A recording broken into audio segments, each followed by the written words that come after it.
بسم اللہ الرحمن الرحیم۔ السلام علیکم۔ پروگرام علم و حکمت میں خوش آمدید۔ میں ہوں محمد حسن الیاس۔ کرام، جس دین کو ہم مانتے ہیں، جس پر ہمارا ایمان ہے اور ہم یہ سمجھتے ہیں بطور مسلمان کہ وہی راہ نجات ہے، اس دین کی تعبیرات ہمارے سامنے آتی ہیں۔ ایک تعبیر جاوید احمد غامدی صاحب نے پیش کی ہے، ان کی تعبیر کے اصول و مبادی کیا ہیں، وہ اپروچ میتھڈالوجی کیا ہے جس پر عمل کر کے انہوں نے دین کی ہدایات کا اخذ و استنباط کیا ہے۔ اس کو ہم زیر بحث لا رہے تھے۔ ہم سب کے کتاب مقامات میں ایک مضمون ہے اصول و مبادی کے زیر عنوان، اس کا ہم مطالعہ کر رہے تھے، اسی کو ہم آگے بڑھائیں گے۔ حسب سابق ہمارے ساتھ تشریف فرمائیں جناب جاوید احمد غامدی صاحب۔ السلام علیکم غامدی صاحب۔ وعلیکم السلام۔ ہم سب بہت شکریہ آپ کے وقت کا۔ ہم سب آپ نے بتایا تھا کہ جب آپ اسلام پر غور و فکر کرتے ہیں تو سب سے پہلی چیز جو پرنسپل کے طور پہ ہمارے سامنے آتی ہے وہ قرآن مجید کی حیثیت ہے، وہ میزان ہے، وہ فرقان ہے، وہی مہیمن ہے، وہی حرف آخر ہے، وہی قول فیصل ہے، اور اختلافات کے معاملے میں، حق و باطل کے معاملے میں اسی کے پاس ہم جائیں گے، اسی کا فیصلہ نافذ العمل ہوگا۔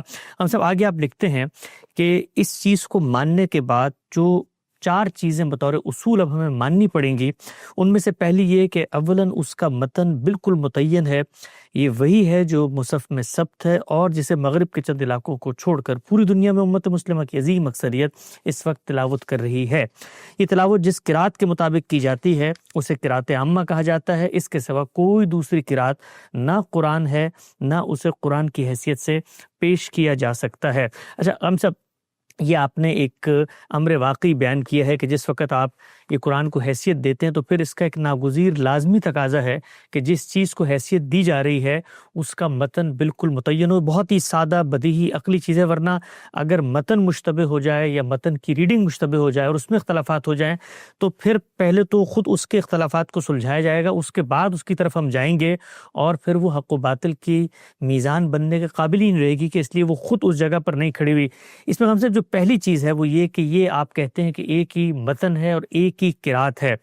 میں آپ سے تاریخ کے ایک طالب علم کی حیثیت سے، مذاہب عالم کے ایک طالب علم کی حیثیت سے پوچھنا چاہتا ہوں، یہ جو کچھ قرآن مجید کو میسر آیا ہے کہ اس کا ایک متن ہے اور ایک ریڈنگ ہے، کیا دنیا کی تاریخ میں اس وقت کوئی قدیم روایت، مذہبی روایت ہو یا کم سے کم کوئی اور روایت ہو جو کائنات کے ان سوالوں کا جواب دیتے ہو، اس کے بارے میں دعویٰ کیا جا سکے کہ اس کا متن بھی متعین ہے اور اس کی جو ریڈنگ ہے، قرات ہے، وہ بھی متعین ہے؟ کیا یہ صرف قرآن مجید کا اعجاز ہے یا دنیا کے مذاہب کی باقی کتابوں کے ساتھ بھی یہ ہوا ہے؟ دنیا کے مذاہب تو ایک طرف، دنیا میں کوئی دوسری کتاب بھی جو انسانوں نے لکھی ہے وہ کبھی اس طریقے سے منتقل نہیں ہوئی۔ اچھا، جب ہم کوئی کتاب لکھتے ہیں یا اس کتاب کو املا کراتے ہیں تو اس کو کسی رسم الخط کے حوالے کر دیا جاتا ہے۔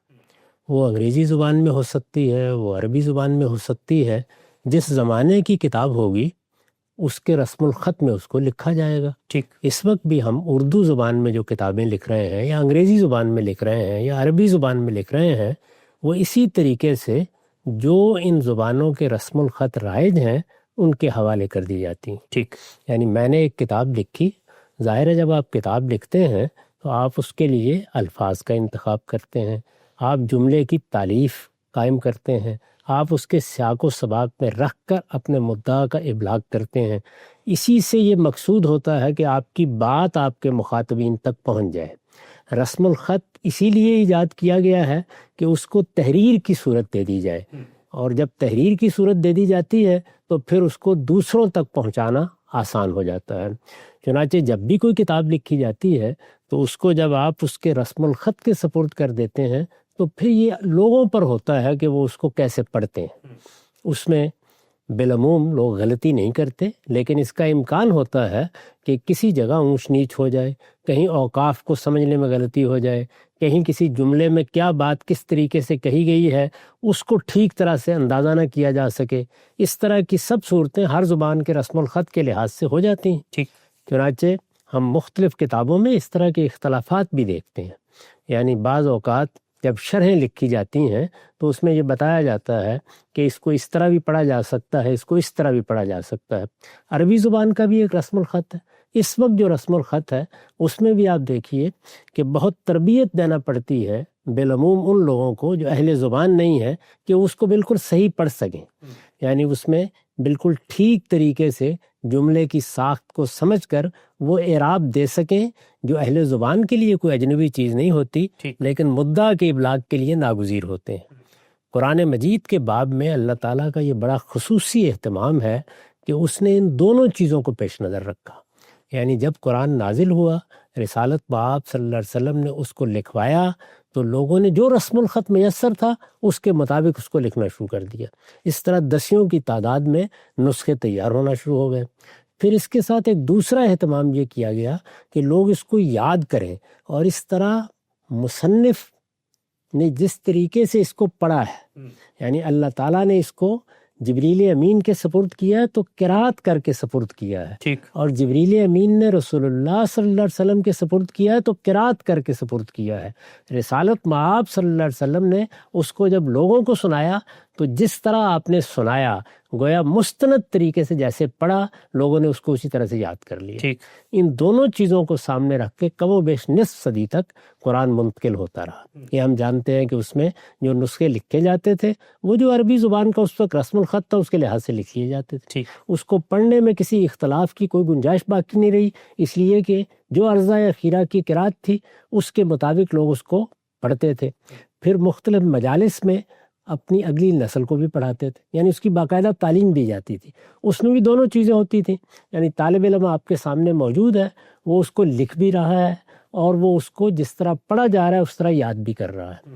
یعنی عرضہ اخیرہ کی قرات یا ریڈنگ جو کسی اور کتاب کو اس طرح میسر نہیں آتی، وہ بھی ساتھ ساتھ منتقل ہو رہی ہے۔ پھر جب عربوں نے اعراب کے طریقے ایجاد کر لیے تو عبد الرحمن بن ملک کے زمانے میں وہ جو قرات پڑھی جا رہی تھی اسی کو ثبت کر دیا گیا۔ چنانچہ اس وقت جو ہمارے پاس مصحف موجود ہے اس میں وہ قرات باقاعدہ ثبت کر دی گئی ہے، یعنی اب ہمیں اس کی ضرورت نہیں ہوتی کہ ہم اس تحریر کو پڑھنے کے لیے پھر کسی قاری کے پاس جائیں۔ قاری کے پاس ہم جاتے ہیں لیکن لہجہ سیکھنے کے لیے، یعنی عرب لہجہ چونکہ ہمارے ہاں منتقل کیا جا رہا ہے اس کو بھی سکھایا جا رہا ہے، تو آپ دیکھیے کہ تحریر میں قرآن مجید کو منتقل کیا جا رہا ہے، اس طرح اس کو ایک تحریری تواتر حاصل ہوتا ہے، اس کو پڑھ کر سنایا جا رہا ہے، اس طرح اس کو ایک قولی تواتر حاصل ہوتا ہے۔ جو کچھ پڑھ کے سنایا جا رہا ہے وہ تحریر میں بھی ثبت کر دیا گیا ہے، اس لیے اس کا لازمی حصہ بن گیا ہے۔ بہت سے ایسے ماہرین موجود ہیں جو اس کو عرب لہجے میں پڑھنا سکھاتے ہیں، اور اس طرح وہ لہجہ بھی منتقل ہو رہا ہے۔ اس لہجے میں جو بعض چیزیں متفاوت ہیں، اس میں جو اختلافات رہے تھے ان کو بھی اسی طریقے سے منتقل کیا جاتا ہے۔ تو یہ صورتحال قرآن کے انتقال کی ہے۔ اس کا مطلب یہ ہے کہ اللہ تعالیٰ نے ایسا اہتمام کر دیا ہے کہ وہ چونکہ میزان ہے، وہ فرقان ہے، وہ خدا کی حتمی حجت ہے، سب فیصلے اس کو سنانے ہیں، تو اس کے متن کے بارے میں کوئی بحث باقی نہ رہے۔ سبحان اللہ۔ اچھا غم صاحب، ایک بہت اس میں دلچسپ نقطہ ہے، مثال کے طور پہ آج کے دور میں بالفرض اگر کوئی اس طرح کا معاملہ کیا جاتا تو جو کچھ سائنس، ٹیکنالوجی، ذرائع اس وقت موجود ہیں، مثلا آپ ایک پرنٹنگ پریس میں بیک وقت لاکھوں کی تعداد میں، کروڑوں کی تعداد میں کاپی چھاپ سکتے ہیں، اس کو شائع و ضائع کر سکتے ہیں۔ جس زمانے میں یہ اہتمام کیا گیا، اس لیے کہ ہمیں تو سب سے پہلے اس زمانے میں جا کے اس کو اسٹیبلش کرنا پڑے گا کہ افراد کی اتنی بڑی تعداد اس کو لکھ رہی ہے، بول رہی ہے، سنا رہی ہے ایک دوسرے کو اور آگے منتقل کر رہی ہے، تو اس زمانے میں کیا گیا جس وقت اس درجے کے وسائل نہیں تھے جو ہمیں آج نظر آتے ہیں۔ کاغذ اگرچہ اس زمانے میں موجود تھا لیکن اس طریقے سے کاغذ کی وافر فیکٹریاں نہیں تھیں، لوگوں کے پاس تھا، لوگ لکھ رہے تھے۔ یہ کتنی غیر معمولی بات ہے کہ ہم دنیا کو یہ بتا سکتے ہیں کہ یہ جو اہتمام تمہیں آج نظر آ رہا ہے یہ کوئی ابھی پچھلے 100، 200، 300 سال میں نہیں ہوا، بلکہ یہ 1400 سال پہلے اس وقت جو ایک پریمیٹو قسم کی قبائلی ریاست موجود تھی اور دنیا بھر میں یہی صورتحال تھی، اس زمانے میں خدا کے اس موجز کلام کو محفوظ کرنے کا اتنا اہتمام ہوا کہ اس زمانے میں واپس جا کے اس کے بارے میں ہم تصور بھی نہیں کر سکتے۔ اس زمانے میں تصور نہیں کر سکتے، اس کے بعد بھی صدیوں تک اس کا تصور نہیں کیا جا سکتا تھا۔ یعنی چھاپا خانہ کب ایجاد ہوا ابھی 1500 ہیں، جی، یعنی یہ چند صدی پہلے کی بات ہے۔ اسی طریقے سے رسم الخط میں جو تبدیلیاں ہوئیں، اور رسم الخط بڑی حد تک اب ہمارے لیے ایک حتمی سی چیز بن گیا، یہ بھی بہت بعد میں ہوا ہے۔ اسی طریقے سے یہ جو ذرائع پیدا ہوئے ہیں جس میں آپ قرآن مجید کو آپ باقاعدہ مشینوں میں ڈال دیتے ہیں، وہ پڑھ کے سنا رہی ہوتی ہیں، حرف حرف اس کا محفوظ کیا جا رہا ہوتا ہے، یہ سارے اہتمام موجودہ زمانے کے اہتمام میں. زیادہ سے زیادہ آپ یہ کہیں گے پچھلی 1.5-2 صدیوں میں یہ سب اہتمام ہوا ہے. اس سے پہلے ان میں سے کوئی چیز نہیں تھی، لیکن اللہ تعالیٰ نے اس کے لیے انسانوں کے دل و دماغ میں وہ چیز ڈالی جس کا نتیجہ یہ نکلا کہ لکھنے والوں نے لکھنے میں کوئی کمی نہیں کی. ہر دور میں قرآن مجید کے دسیوں نسخے لوگوں کے پاس موجود ہوتے تھے، وہ ان کو لکھتے تھے، آگے پہنچاتے تھے. رمضان میں یہ روایت قائم ہو گئی کہ پورا کا پورا قرآن نماز میں کھڑے ہو کے پڑھنا ہے. لوگ تہجد میں اس کی تلاوت کرتے تھے. قرآن کی تلاوت اپنی ذات میں عبادت قرار پا گئی، اور اس طریقے سے لوگوں نے اس کو یاد کرنا شروع کیا. وہ بچوں کو یاد کرایا گیا، اس کے حفاظ جگہ جگہ پیدا ہوئے، علماء نے اس کو حفظ کیا. تو اس طریقے سے جو تینوں چیزیں ہو سکتی تھیں، یعنی لب و لہجہ بھی منتقل کیا جائے، اس کی ریڈنگ یا قرات بھی منتقل کی جائے، اور اس کے الفاظ جس طریقے سے لکھے جا سکتے ہیں وہ تحریری طور پر بھی منتقل ہوں. تو تحریری تواتر بھی اس کے متن کو حاصل ہوا، قولی تواتر بھی اس کے متن کو حاصل ہوا، اور اس سے آگے بڑھ کر اس کے لہجے پڑھنے کے طریقوں کو بھی اسی تواتر کے ساتھ منتقل کرتے ہیں. ایک ہے متن جو ٹیکسٹ ہمارے سامنے موجود ہے، ایک متن کو جب ہم پڑھتے ہیں تو ریڈنگ وجود میں آتی ہے. عربی زبان کے اندر اگر اس ریڈنگ میں آپ حرکات کا خیال نہیں کرتے تو اس سے معنی پر اثر پڑتا ہے، مدعا تبدیل ہو جاتا ہے. تو قرآن مجید میں اس کا بھی اہتمام کیا گیا کہ جو ٹیکسٹ ہے اس کو پڑھنے سے جو ریڈنگ وجود پذیر ہوگی اس کو بھی پہلے دن سے پریزرو کیا گیا. اور اس کے ساتھ ساتھ عرب جب اس کو پڑھتے تھے تو عربوں کے پڑھنے کا اپنا ایک ڈائلیکٹ ہے، لہجہ ہے اور طریقہ کار ہے، تو اس پروناؤنسیشن میں وہ پڑھا جاتا ہے. اچھا ہم سب ایک اور اس میں پہلو جو بڑا دلچسپ پہلو ہے وہ یہ کہ اس سے تو کوئی فرق نہیں پڑتا نہ مفہوم پر، نہ مدعا پر، نہ قرآن کی میزان فرقان حکم مہیمن حرف آخر ہونے پر، کہ عرب یا رسول اللہ کے دور میں اس کو کیسے پڑھا جاتا تھا، ترخیم کی جاتی تھی. مت جو ہمارے ہاں بچپن میں قاری صاحب ہمیں آ کر پڑھاتے ہیں، مسلمانوں نے نہ صرف یہ کہ اس کا اہتمام کیا کہ اس کا متن محفوظ ہے، اس کا اہتمام کیا کہ وہ متن کو پیغمبر نے پڑھا، اس کی ریڈنگ محفوظ ہے، اس سے آگے بڑھ کر جس لہجے میں پڑھا گیا جو کہ بالکل ایک ذوقی سی چیز ہے اور اس میں پڑھنا کوئی دینی لحاظ سے لازم بھی نہیں ہے، اس تک کو پہلے دن سے محفوظ کر کے مسلمان آگے بڑھا رہے ہیں کہ ہمارے پیغمبر کے یا اس زمانے کے لوگوں کا پڑھنے کا اسٹائل کیا تھا. یہ بھی ہم اپنی نسلوں کو سمجھا سکتے ہیں. نہ صرف یہ کہ سمجھا رہے ہیں بلکہ اس زمانے میں بھی آپ دیکھیے کہ اس کے لیے کیا اہتمام ہوتا ہے. یعنی کتنی بڑی تعداد میں وہ لوگ تیار ہوتے ہیں، اور ہر جگہ تیار ہو رہے ہیں. یعنی وہ مصر میں تیار ہو رہے ہیں، وہ عرب میں تیار ہو رہے ہیں، وہ افریقہ میں تیار ہو رہے ہیں. یعنی آپ سوڈان کے دیہات میں چلے جائیں، وہاں پر بھی آپ کو وہ لوگ ملیں گے جو قرآن مجید کو اسی لب و لہجے میں پڑھ رہے ہیں جس میں رسالت مآب صلی اللہ علیہ وسلم نے اس کو پڑھا تھا. رسالت مآب نے کہیں سجدہ کیا ہے تو وہ بھی اس کے حاشیے پر ثبت کر دیا گیا ہے. سبحان اگر کسی موقع پر وقف کیا ہے، یعنی وقف وہاں ہو بھی سکتا ہے، نہیں بھی ہو سکتا، اس میں بھی آپ دیکھیں لکھا ہوگا وقف النبی صلی اللہ علیہ وسلم. سبحان اللہ. تو ایک ایک چیز کو مسلمانوں نے اس اہتمام کے ساتھ منتقل کیا ہے، اور جس اہتمام کے ساتھ منتقل کیا ہے اسی اہتمام کے ساتھ پھر اس کی حفاظت کی ہے.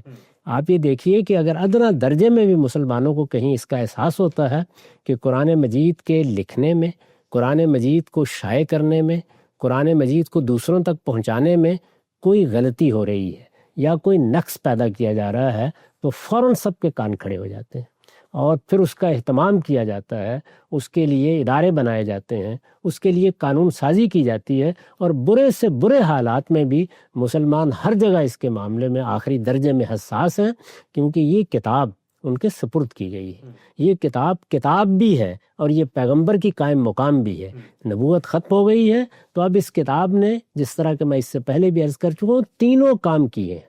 یعنی یہ صرف دین کے کانٹینٹ کو منتقل نہیں کر رہی، دین کے محتویات نہیں ہیں جو لکھ دیے گئے ہیں اور وہ منتقل ہو رہے ہیں، اس کے ساتھ یہ دین کے لیے جو استدلال کیا گیا ہے اس کو بھی منتقل کر رہی ہے. اور استدلال سے آگے یہ ایک انذار کی کتاب ہے، لہذا اس کی دعوت کو بھی خود اپنے الفاظ میں پہنچا رہی ہے. تو یہ انذار بھی کرتی ہے، یہ استدلال بھی بیان کرتی ہے، یہ اس کے محتویات کو یا اس کے کنٹینٹ کو بھی منتقل کرتی ہے. مسلمانوں نے جس طرح یہ کتاب اتنی جامع ہے اسی طریقے سے اس کو آگے پہنچانے کا اہتمام بھی پوری شان کے ساتھ کیا ہے، اور اللہ تعالیٰ نے یہ ان کے سپرد کیا. یعنی یہ بتایا کہ پیغمبر پر ہم نے نازل کیا ہے، پیغمبر اس کی گواہی دے رہا ہے، اب تمہیں قیامت تک لوگوں کے لیے اس کی گواہی دینی ہے. لِتَكُونُوا شُهَدَاءَ عَلَى النَّاسِ وَيَكُونَ الرَّسُولُ عَلَيْكُمْ شَهِيدًا. تو اگر آپ غور کر کے دیکھیں تو یہ دنیا میں ایک ایسا اہتمام ہے جس کی کوئی نظیر کسی اور کتاب کے بارے میں تصور بھی نہیں کی جاتی۔ نقطہ بالکل واضح ہو گیا، آگے بڑھاتے ہیں سلسلہ گفتگو کو۔ اچھا ہم صاحب ابھی آپ بات کر رہے تھے تو ایک چیز میرے ذہن میں آ رہی تھی کہ اس درجے اگر کسی کتاب کا اہتمام کیا جائے اور پہلے دن کیا جائے اور اس اہتمام کو 1400 سال تک برقرار رکھا جائے، یہاں تک کہ آج بھی ہمارے یہاں پاکستان میں، ہندوستان، بنگلہ دیش، یہاں تک کہ امریکہ کے اندر نیو یارک میں بھی بچے حفظ کر رہے ہیں، اس لہجے کے لحاظ سے اس کو یاد کر رہے ہیں، پوری دنیا میں قرآن مجید شائع ہوتا ہے، اور کسی جگہ پر اگر ایک شوشے کی تبدیلی ہو جائے تو فوراً سے مسلمان آگے بڑھ کے کہتے ہیں کہ ٹھیک نہیں، یہاں تک کہ قرآن نہ بھی موجود ہو، رمضان کے اندر ایک بچہ قاری نماز پڑھا رہا ہو، اس سے غلطی ہو جائے تو پیچھے دوسرا بچہ اس کی تصحیح کر دیتا ہے۔ ہم سب اس میں ایک اور چیز جو میرے ذہن میں آئی وہ یہ کہ کسی بھی کتاب کے بارے میں اس درجہ اہتمام پہلے دن سے اسی وقت ہو سکتا ہے جب جو شخص کتاب لے کر آیا ہے اس کے اوپر انسانوں کا ایک اعتماد اور ایک کامل یقین پیدا ہو جائے۔ یعنی ایک نبی امی جو عرب کے صحرا میں کھڑے ہو کر یہ دعویٰ کرتا ہے کہ میرے پاس خدا کا کلام ہے، اور جو کلام اس نے دیا وہ آج تک 14 سالہ علمی ہسٹری میں ویریفائڈ، مستند اور پوری حفاظت کے ساتھ منتقل ہو چکا ہے، تو قرآن کا کنٹینٹ جو بھی ہے، قرآن جس طریقے سے اپنی حقانیت کو ثابت کرتا ہے، خود قرآن کی یہ حفاظت ہو جانا 1400 سال تک، کیا اس بات کی علامت نہیں ہے کہ جس شخص نے قرآن مجید پیش کیا تھا اس کی کریڈیبلٹی تھی، جس کی وجہ سے اتنے لوگ جمع ہو گئے اور انہوں نے پہلے دن سے اس کی حفاظت کا بندوبست کیا؟ یہ قرآن تو پیغمبر سے ملا ہے نا۔ اگر پیغمبر ہی کو نہ مانا جاتا یا پیغمبر پر لوگوں کا اعتماد نہ ہوتا تو پہلے مرحلے ہی میں وہ رد کر دیا جاتا۔ اللہ تعالیٰ نے اپنی کتاب پیغمبر کے حوالے سے دی ہے، یعنی اس طرح نہیں ہے کہ مجھ کو براہ راست مل گئی ہے۔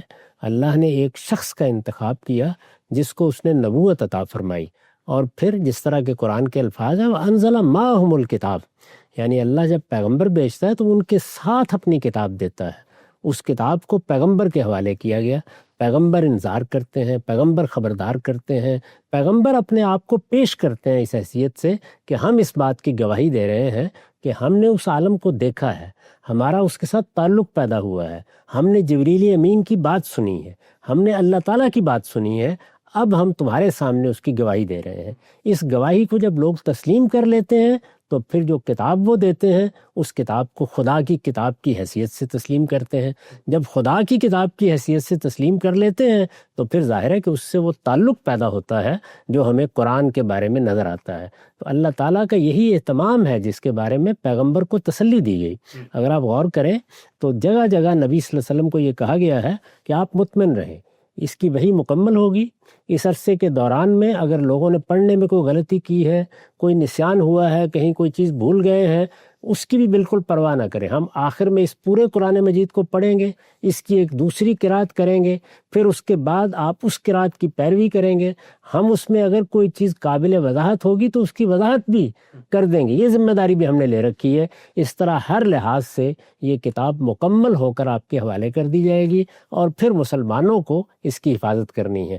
وہ اہتمام جو مسلمانوں نے کیا ہے، اللہ تعالیٰ نے اس اہتمام کی نسبت بھی اپنے طرف کی، اور یہ فرمایا کہ ہم نے یہ کتاب نازل کی ہے وَإِنَّا لَهُ لَحَافِظُونَ، اب ہم اس کی حفاظت بھی کریں گے۔ چنانچہ وہ حفاظت ہے جو ہمیں پوری تاریخ میں نظر آ رہی ہے، اور پوری تاریخ میں کیا یعنی اس وقت بھی اسی طرح ہو رہی ہے۔ لکھنے والے اس کو لکھ رہے ہیں، چھاپنے والے اس کو چھاپ رہے ہیں، اس وقت جو نئے ذرائع پیدا ہو گئے ہیں یہ ان میں منتقل کی جا رہی ہے، اور اس کے ساتھ پڑھنے والے پڑھ رہے ہیں، حفاظ اسی طرح یاد کر رہے ہیں، ہمارے بچے بھی یاد کر رہے ہیں، ہمارے بڑے بھی یاد کر رہے ہیں۔ ٹھیک، نقطہ بالکل واضح ہو گیا۔ اچھا ہم صرف دو چھوٹے سوالات ہیں اسی پہلو سے متعلق۔ ایک جدید پڑھا لکھا ذہن جس وقت اس اعتماد کی جگہ پر کھڑا ہوتا ہے جس طریقے سے آپ نے بیان کیا، اور جو امر واقعی ہے، تو جو ہمارا کنٹمپریری معاصر علم ہے وہ چونکہ مشاہدات پر یا حسی چیزوں پر وہ زیادہ اعتماد رکھتا ہے، تو وہ عام طور پہ ہم نے دیکھا ہے جو ایگنوسٹکس ہوتے ہیں، جو مسلمانوں سے گفتگو کرتے ہیں قرآن کی حقانیت پہ، وہ کہتے ہیں وہ پہلا نسخہ کہاں ہے جو جس پہ مثال کے طور پہ رسول اللہ نے لکھوایا ہو تو اس کو ہم دیکھیں گے کاربن ڈیٹنگ کر کے، اس سے ہم کو سائنٹیفکلی پروف کر دیں۔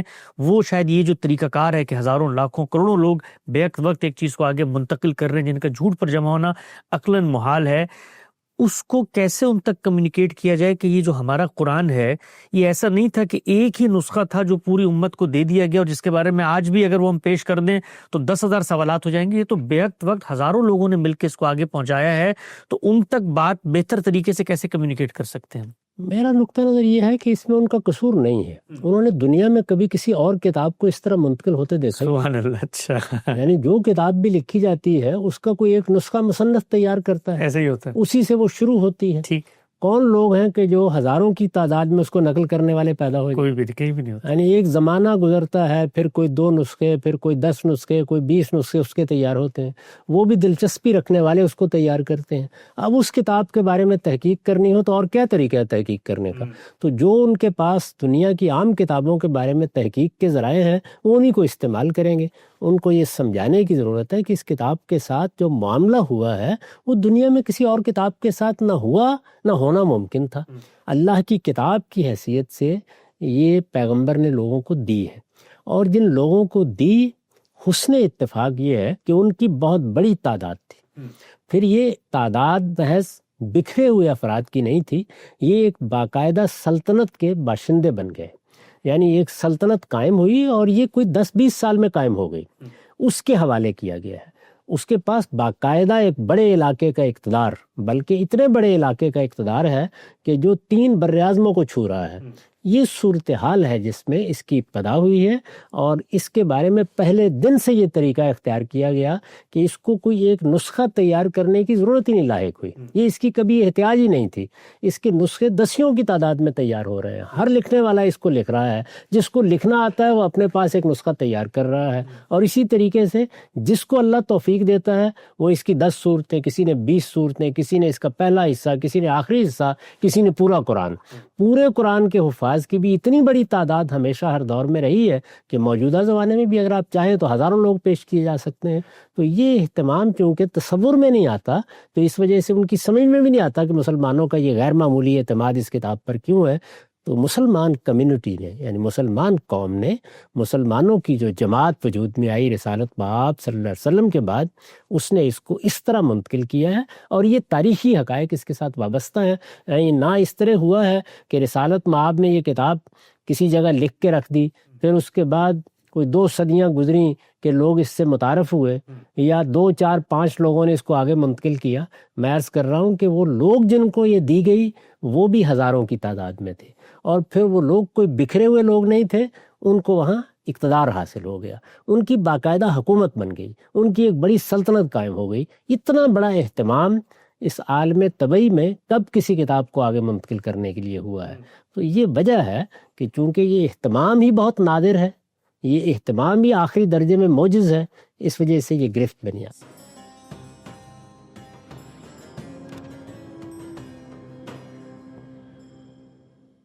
آخری بات جو آپ نے یہاں پر لکھی, میں چاہتا ہوں ذرا سننے والوں کے لیے ان کی بھی توضیح ہو جائے. تو آپ نے کہا کہ اس کے سوا کوئی دوسری قرات نہ قرآن ہے, نہ اسے قرآن کی حیثیت سے پیش کیا جا سکتا ہے. قرات کے اختلاف کے زیر عنوان 23 اعتراضات سیریز میں غالب صاحب نے بڑی تفصیل سے بتایا ہے کہ ارشاد مآب صلی اللہ علیہ وسلم نے قرآن کے نزول کے وقت اس چیز کی اجازت دی تھی کہ کوئی عذاب کی آیت رحمت کی نہ بن جائے اور رحمت کی عذاب کی نہ بن جائے. کوئی لفظی سے اگر تغیر پڑھنے میں, یاد کرنے میں ہو جاتا ہے تو اس وقت اس میں کوئی حرج کی بات نہیں ہے. ایک دفعہ پھر قرآن پڑھا جائے گا, اس کی دوبارہ سے ایک توقیفی ترتیب دی جائے گی, اور پھر اسی کے مطابق اس کا اجرا ہوگا. تو جو وقتی رخصتیں دی گئی تھیں غالب صاحب, مسلمانوں کے علم نے کمال دیانت سے نہ صرف یہ کہ قرآن مجید کو محفوظ کیا, بلکہ وہ وقتی رخصتیں بھی علم میں ثبت کر دیں. تو آپ نے اس کی بھی تصحیح کر دی ہے کہ وہ وقتی رخصتیں وہاں پر علم میں موجود ہیں, تاریخ کا حصہ ہیں. وہ ہمیں بتاتی ہیں کہ رسالت مآب صلی اللہ علیہ وسلم کی قریب النفسی ہے کہ انہوں نے اس موقع پر کوئی سختی نہیں برتی, بلکہ کہا کہ وقت کے ساتھ ساتھ یہ اہتمام ہو جائے گا. تو اس کو قرآن مجید اب نہیں کہنا چاہیے, نہ قرآن کی قرات کہنا چاہیے, وہ وقتی نوعیت کی ایک چیز تھی جو ہوئی. یہ پوری تاریخ میں نے بیان کر دی ہے, اور قرآن مجید نے خود اس تاریخ کو ثبت کیا ہے. یہ بتایا ہے کہ اس کے نزول کی صورت کیا رہی ہے. ٹھیک. یہ جو رعایت ہے یہ دیکھیے آج بھی بہت سے پہلوؤں سے موجود ہے. یعنی اس وقت بھی کوئی عام آدمی اگر غلطی کر دیتا ہے تو ایسا نہیں کہ وہ ماخوذ ہو جائے گا. ٹھیک. ہمارے ہاں کاتب حضرات ہیں, وہ لکھتے ہیں, ان سے غلطی ہو جاتی ہے. ہم چھاپتے ہیں, اس میں غلطی ہو جاتی ہے. لیکن اس طرح کی کسی غلطی سے قرآن مجید کی حقانیت پر, قرآن مجید کے آگے منتقل ہونے پر کوئی اثر نہیں ہوتا. بالکل ٹھیک. کیونکہ وہ غلطی یہاں ہوئی, آپ نے درست کر دی, میں نے درست کر دی, وہ ہزاروں لوگوں کے ذریعے سے درست ہوتی چلی آ رہی ہے. تو آج بھی غلطی ہو جاتی ہے, لیکن اس غلطی کی درستی کا اللہ تعالیٰ نے ایسا اہتمام کر رکھا ہے کہ وہ دنیا میں کسی اور کتاب کے لیے تصور نہیں کیا جا سکتا۔ تو یہی کام پہلے دن سے ہوتا رہا ہے، چنانچہ مسلمانوں نے پوری دیانت کے ساتھ وہ جو کچھ صحابہ کرام نے پہلے اگر کوئی غلطی کی ہے یا اس کو مختلف طریقے سے پڑھا ہے اس کو بھی منتقل کر دیا، وہ بھی ہمارے پاس اسی طریقے سے موجود ہے، اس کو بھی باقاعدہ ایک علم اور فن کی صورت دے دی گئی ہے، اس کو لوگ اسی طریقے سے پڑھتے ہیں، اسی طریقے سے اس کو بھی دوسروں تک پہنچا دیتے ہیں۔ تو قرآن مجید کی ارضہ اخیرہ کی قرأت جس طرح اس کو آخر میں ترتیب دیا گیا، جس طریقے سے اللہ تعالیٰ نے خود بتایا کہ اب ہم نے اس کو جمع و تدوین کے بعد ایک باقاعدہ کتاب کی حیثیت سے آگے منتقل کر دیا ہے، وہ سب کچھ خود قرآن نے بھی بیان کیا، وہ تاریخ نے بھی بیان کیا، اور جو اس سے پہلے ہوا وہ سب بھی اسی طریقے سے آگے منتقل کر دیا۔ نقطہ نظر بالکل واضح ہو جاتا ہے۔ اصول و مبادی کے زیر عنوان غامدی صاحب جب قرآن مجید کی حیثیت بیان کرتے ہیں کہ وہ میزان فرقان مہیمن ہے اور حق و باطل کے معاملے میں فیصلہ اسی کا نافذ العمل ہوگا، تو اس کا پہلا تقاضا یہ تھا کہ اس کا متن متعین ہو، قرات متعین ہو۔ الحمدللہ اس کا متن بھی متعین ہے، قرات بھی متعین ہے۔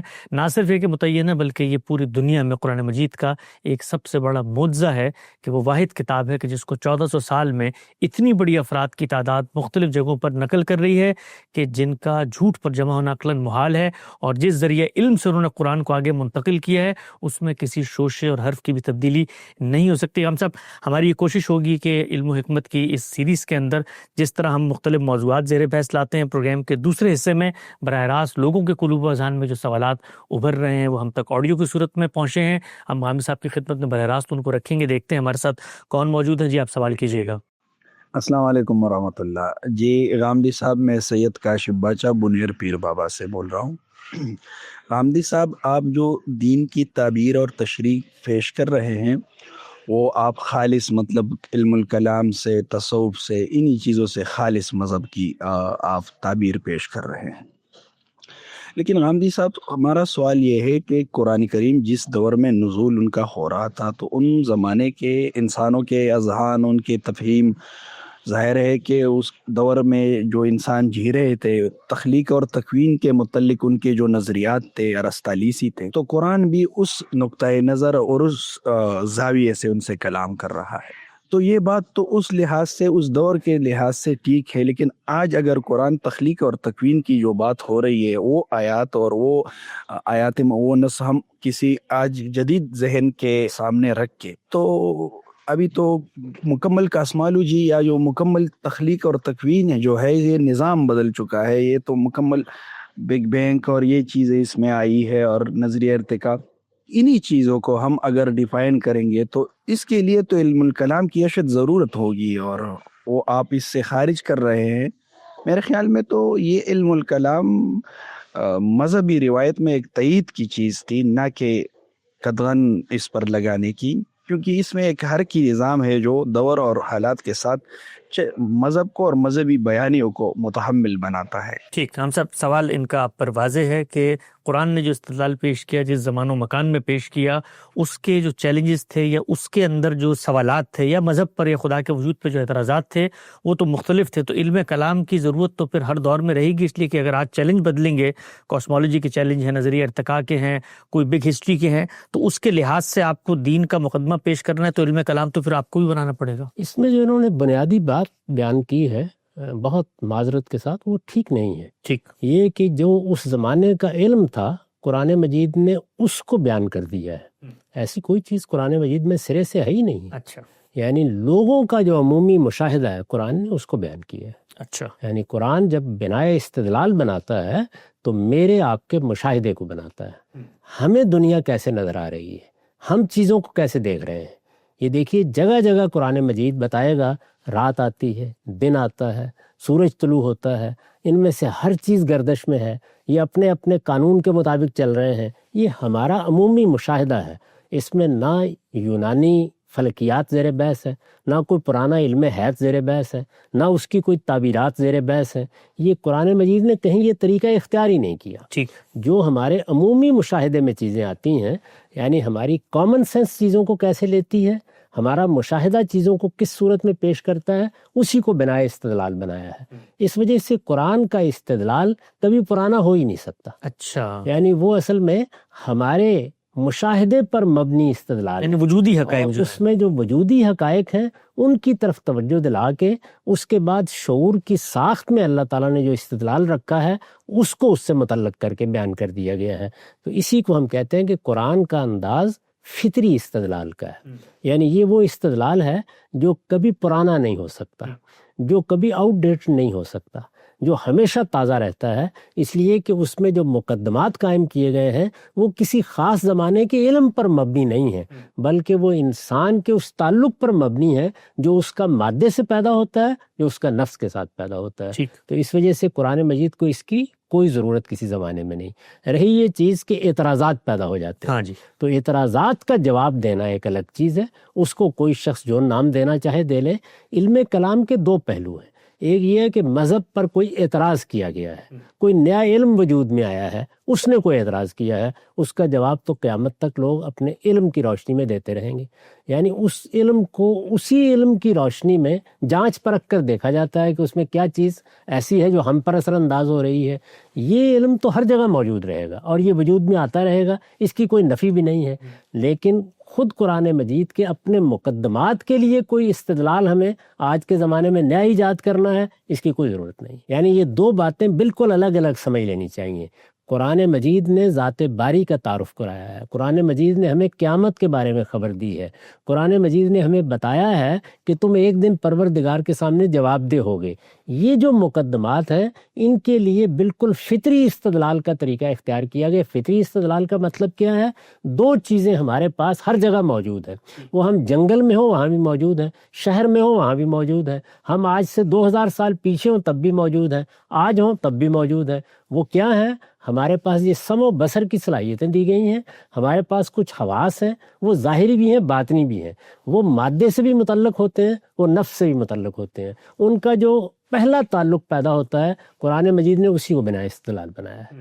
تو پہلا مقدمہ قرآن مجید کا وجودی حقائق پر مبنی ہوتا ہے، ٹھیک، اور دوسرا مقدمہ ہمارے شعور کی ساخت میں اللہ تعالیٰ نے جو استدلال الہام کیا ہے، اس کے بنیادی مقدمات دو ہی ہیں، یہ کہ اثر ہے تو مؤثر بھی ہے، فعل ہے تو فاعل بھی ہے، انہی کو بنیاد بنا کر وہ اپنا پورا مقدمہ پیش کر دیتا ہے۔ اس وجہ سے اسے اس کی ضرورت ہی نہیں ہے۔ تو قرآن مجید کی اپنی دعوت، قرآن مجید کے اپنے استدلال کو اسی طریقے سے سمجھنا چاہیے۔ اب کوئی دوسرا آدمی کسی دوسرے علم کے تحت کسی چیز کی نفی کرنا چاہتا ہے تو اس کو اس علم کی روشنی میں دیکھا جائے گا اور بتایا جائے گا کہ اس کی حقیقت کیا ہے۔ اس کو اگر آپ علم کلام کہنا چاہتے ہیں تو ضرور کہیے، اس کی ضرورت تو ہر دور میں رہتی ہے اور ان لوگوں کو بتایا جاتا ہے، لیکن فرض کر لیجئے کہ ان میں سے کسی چیز کے بارے میں بھی آپ کچھ نہیں کہتے اور قرآن کے اپنے استدلال کو پیش کر دیتے ہیں تو وہ اتنا قوی، اتنا فطری، اتنا انسان کو قائل کر دینے والا ہے کہ اس کے بعد در حقیقت کسی اور چیز کی تردید کی ضرورت نہیں رہتی۔ تو بالکل واضح ہو گیا۔ اچھا ہم سب اگر خلاصے کے طور پہ میں سادگی سے بیان کروں کہ ہر دور میں نئے چیلنجز آئیں گے، خدا کے وجود کے انکار کے بارے میں ایک زمانہ تھا، یونانی منطق کے زیر اثر انکار ہوا، اب سائنس کے زیر اثر انکار ہو رہا ہے، تو 10,000 طریقے بدلتے جائیں گے، لیکن جو آنسر ہے قرآن کا وہ آنسر ان چیزوں پر مبنی ہے جو غیر متبدل ہے، لہٰذا خارج کے اندر جو کچھ تبدیلی ہو جائے، جو کچھ انکشافات ہو جائیں، وہ جو قرآن کا آرگومنٹ ہے وہ جس پریمسز پہ مبنی ہے وہ پریمس خارج کی اس تبدیلی سے تبدیل نہیں ہوتا، ہو ہی نہیں سکتا۔ اس کی وجہ یہ ہے کہ وہ تو تبدیل ہونے کا مطلب یہ ہے دنیا ختم ہو جائے، وہ وجودی حقائق پر مبنی ہے۔ یہ بات کہ میں آپ کے سامنے ہوں، آپ میرے سامنے ہیں، میری خلق کا فعل ہوتا ہے، اس کو ایک ایک چیز کا مشاہدہ کرتے ہیں، قرآن مجید نے انہی چیزوں کو بنایا، استدلال بنایا۔ تو اپنے مقدمات کے لیے جو مثبت استدلال پیش کرتا ہے اس کے لیے اسے کسی علم کلام کی احتیاج نہیں ہے، یعنی وہ اپنا علم کلام بھی اپنے ساتھ ہی لے کر آیا ہے۔ جس طرح کہ میں نے عرض کیا کہ وہ کسی واعظ کے واعظ کا محتاج نہیں ہے، وہ اپنی دعوت کو اس طرح پیش کرتا ہے کہ وہ انذار کے اسلوب میں ہے، لہٰذا اسی کو لوگوں تک پہنچا دینا کافی ہو جاتا ہے۔ تو یہ بات ہے جو میں نے کہنے کی صحیح کی ہے کہ قرآن کو خود اپنی دعوت کے لیے، اپنے پیغام کے لیے ان میں سے کسی چیز کی ضرورت نہیں۔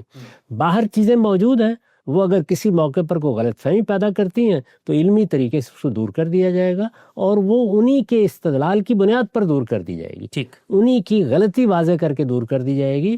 وہ در حقیقت غلط فہمیوں کا ازالہ ہوتا ہے، اس کا قرآن کے استدلال اور قرآن کے مقدمات پر کوئی اثر نہیں پڑتا۔ اچھا ہم سب ایک کنکلوڈنگ ریمارکس اسی سوال کے پس منظر میں، کیا یہی بات قرآن مجید کا سب سے بڑا ایک کارنامہ یا اعجاز نہیں بن جاتی کہ انسان جب گفتگو کرتا ہے تو وہ ظاہر میں کسی کریکٹر کو اس کے ذہن کے اندر جو ایک کینوس بنا ہوا ہے استدلال کا اس کو سامنے رکھ کے کرتا ہے.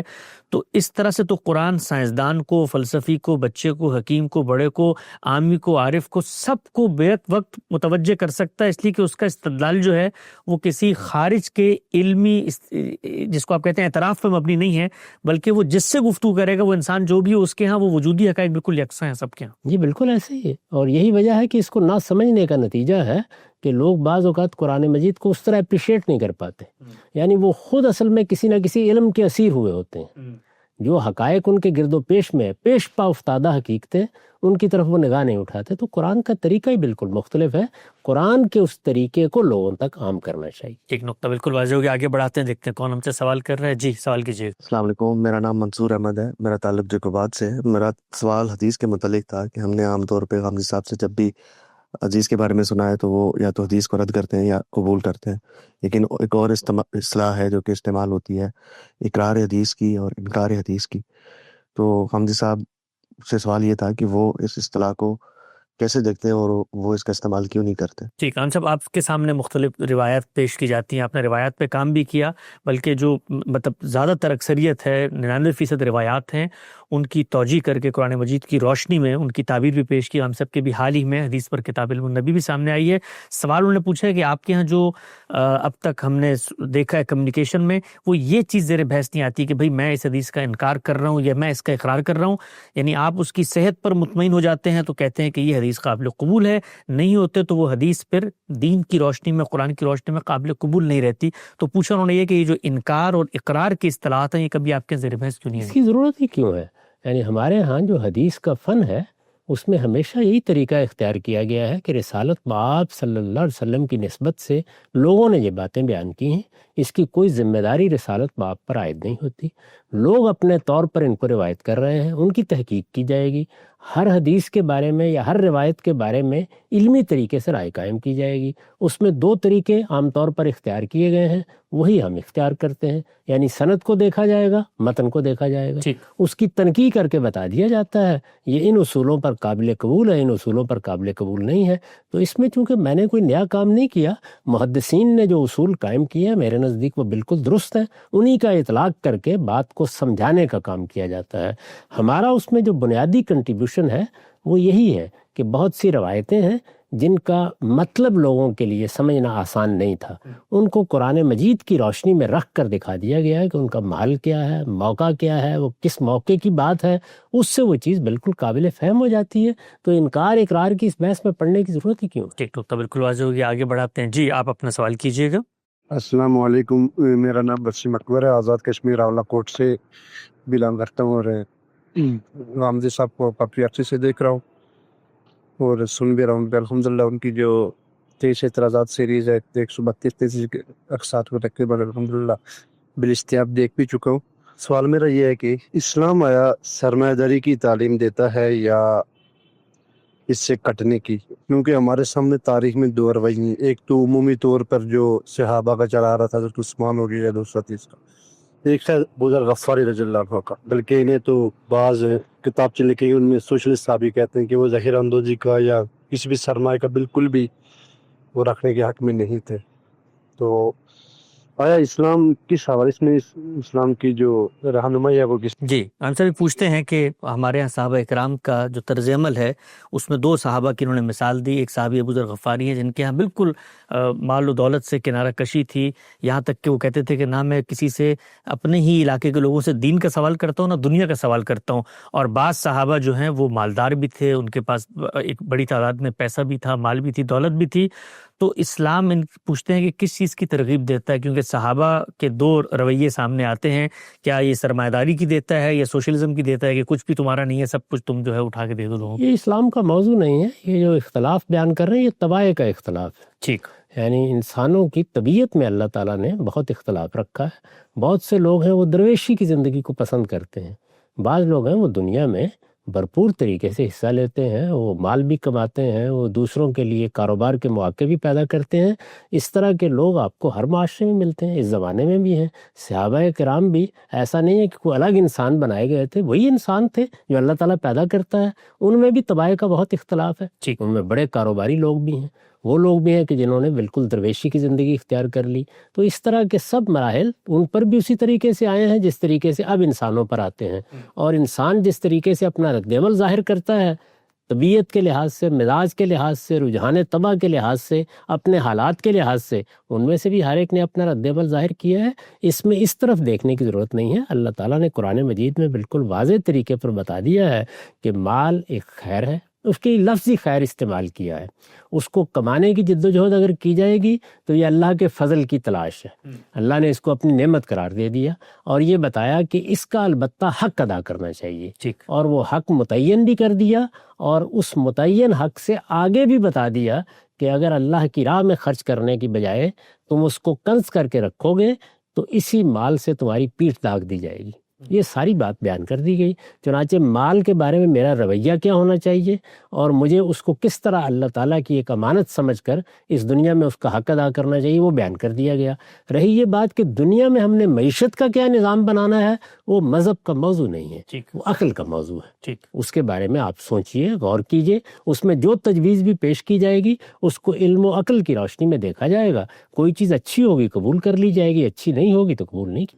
بیگم صاحب، آپ نے اپنی کتاب میزان میں قانون معیشت کے زیر عنوان، چونکہ مذہب کا جو مقصد ہدف ہے وہ تو تزکیہ پیوریفیکیشن ہے، تو معیشت کے باب میں بھی اگر کوئی بھی کام کیا جاتا ہے اس میں وہ پیوریفیکیشن متاثر ہوتی ہے، اور اس دور میں بھی رسالت محمد صلی اللہ علیہ وسلم کے سامنے کہیں ان کو اسی طرح کے مالیاتی معاملات میں متاثر ہوتی نظر آئی، تو دین وہاں پر آ کے پھر آپ کی رہنمائی کرتا ہے کہ یہ تزکیہ تو دین کا مقصود ہے، جی، یعنی ہمیں اپنے آپ کو پاکیزہ بنا کے رکھنا ہے، اور فرد اس کے لیے مکلف ہے۔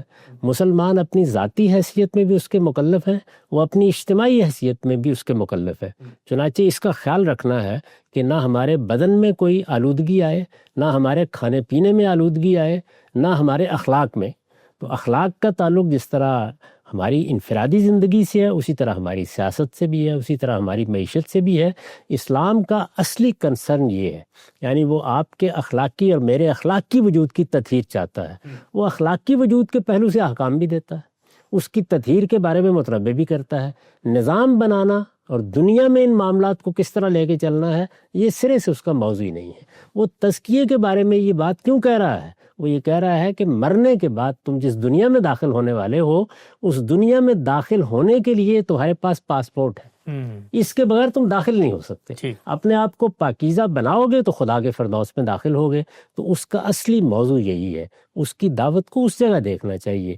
دنیا میں ہم نے مختلف نظام بنانے ہیں، سیاست کے نظام بنانے ہیں، معیشت کے نظام بنانے ہیں، معاشرت کے نظام بنانے ہیں، وہ انسان کی ضرورتوں کی بنیاد پر بنتے ہیں۔ ان کے لیے اللہ تعالیٰ نے انسان کو بہت کچھ عقل دے رکھی ہوئی ہے، ان کا تجزیہ کرنا چاہیے۔ البتہ جب انسان اس طرح کوئی نظام بنائے گا تو مذہب اس کو متنبہ کرے گا کہ اس میں کوئی اخلاقی آلودگی نہیں ہونی چاہیے۔ ٹھیک، بس اس کا اصلی کام یہی ہے، اور وہ اسی تک اپنے آپ کو محدود رکھتا ہے۔ جو کا نظر بالکل واضح ہو گیا۔ ہمارے پروگرام کا یہاں پہ وقت ختم ہوتا ہے، انشاءاللہ دوبارہ حاضر خدمت ہوں گی۔ اب تک آپ کا بہت شکریہ۔